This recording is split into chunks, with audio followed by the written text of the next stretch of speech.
भगवान शिव द्वारा माता पार्वती को सुनाई गई अमरनाथ की संपूर्ण अमर कथा और उससे जुड़े रहस्य नीचे विस्तार से दिए गए हैं। 1. कथा की पृष्ठभूमि। माता पार्वती की जिज्ञासा।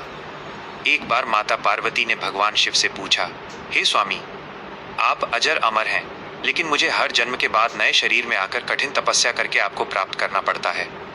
आपके अमर होने का रहस्य क्या है? और आपके गले में जो नरमुंडों मुंडों की माला है, उसका क्या रहस्य है?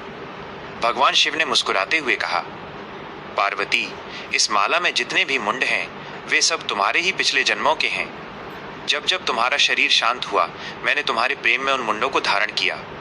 यह सुनकर माता पार्वती को अत्यंत आश्चर्य हुआ और उन्होंने शिवजी से हठ किया कि वे उन्हें उस अमरता के रहस्य, अमर कथा के बारे में बताएं, जिससे वे भी अजर अमर हो सकें। 2.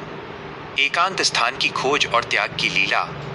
भगवान शिव माता पार्वती को अमर कथा सुनाने के लिए तैयार हो गए, लेकिन यह कथा परम गुप्त थी। शिवजी नहीं चाहते थे कि कोई भी अन्य जीव, पशु, पक्षी, मनुष्य या देवता इस कथा को सुने, क्योंकि जो भी इसे सुन लेता वो अमर हो जाता। इसलिए वे माता पार्वती को लेकर हिमालय की अत्यंत दुर्गम और एकांत गुफा अमरनाथ की ओर चल दिए। रास्ते में उन्होंने अपनी सभी प्रिय चीज़ों का त्याग किया, जिन्हें आज भी यात्रा के पड़ावों के रूप में देखा जाता है। पहलगाम, बैलगाड़ी नंदी का त्याग। सबसे पहले शिवजी ने अपने वाहन नंदी बैल को यहीं छोड़ दिया। चंदनबाड़ी, चंद्रमा का त्याग। अपनी जटाओं से चंद्रमा को उन्होंने यहीं उतारा। शेषनाग झील, सर्पों का त्याग। अपने गले से शेषनाग और अन्य सर्पों को इस स्थान पर छोड़ दिया। महागुनस पर्वत, गणेश जी का त्याग। अपने पुत्र गणेश जी को उन्होंने महागुनस टॉप पर रुकने को कहा। पंचतरणी, पंचभूतों का त्याग। यहाँ शिवजी ने प्रकृति के 5 तत्वों पृथ्वी, जल, अग्नि, वायु, आकाश का त्याग किया। 3. अमरनाथ गुफा में कथा का आरंभ। सभी सांसारिक और दैवीय बंधनों को पीछे छोड़कर शिवजी और माता पार्वती इस पावन गुफा में पहुंचे। गुफा के भीतर शिवजी ने एक अग्नि का घेरा तैयार किया, ताकि कोई भी सूक्ष्म जीव अंदर प्रवेश न कर सके। इसके बाद उन्होंने माता पार्वती से कहा, मैं कथा सुनाना शुरू करता हूँ, तुम बीच बीच में हाँ या हूँ हुंकार भरती रहना, ताकि मुझे पता चले कि तुम सोई नहीं हो और कथा ध्यान से सुन रही हो। भगवान शिव ने समाधि लगाई और अमृतत्व की दिव्य कथा सुनानी शुरू कर दी। 4. शुकदेव, तोते के बच्चे का जन्म और अमर होना। भगवान शिव जब कथा सुना रहे थे, तब उस गुफा में आसन के नीचे एक तोते का अंडा छुपा रह गया था, जो अग्नि की तपन से ठीक कथा शुरू होने से पहले फूट गया और उसमें से एक छोटा सा बच्चा निकला।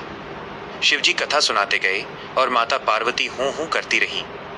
लेकिन कथा अत्यंत लंबी और गहरी थी, जिसे सुनते सुनते माता पार्वती को गहरी नींद आ गई।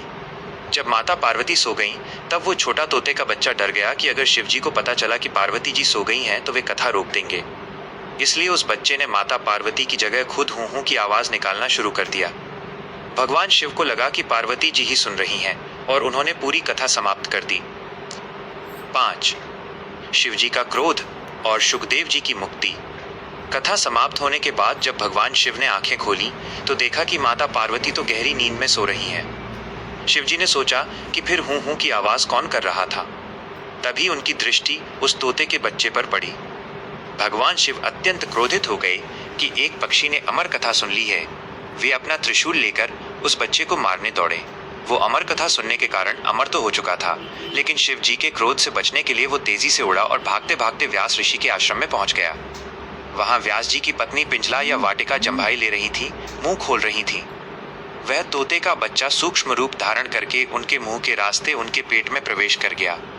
भगवान शिव वहां पहुंचे, लेकिन व्यास जी ने उन्हें शांत करते हुए समझाया कि प्रभु, अब तो इसने अमर कथा सुन ली है, यदि आप इसे मारेंगे तो आपकी कथा झूठी हो जाएगी। शिवजी शांत हुए और वापस लौट गए। यही तोते का बच्चा आगे चलकर शुकदेव मुनि के नाम से प्रसिद्ध हुआ, जिन्होंने राजा परीक्षित को श्रीमद् भागवत महापुराण सुनाया था। 6. कबूतर के जोड़े का रहस्य। कहा जाता है कि उस गुफा के आसपास 2 जंगली कबूतर भी मौजूद थे, जिन्होंने इस कथा का कुछ अंश सुन लिया था। वे दोनों भी अमर हो गए। आज भी अमरनाथ गुफा में आने वाले श्रद्धालुओं को बर्फ के बीच कबूतरों का एक जोड़ा दिखाई देता है, जिसे साक्षात शिव पार्वती का प्रतीक या अमर जीव माना जाता है। महत्व। सावन के महीने में इस कथा को सुनने या पढ़ने मात्र से ही मनुष्य को मोक्ष की प्राप्ति होती है और भगवान भोलेनाथ की असीम कृपा मिलती है।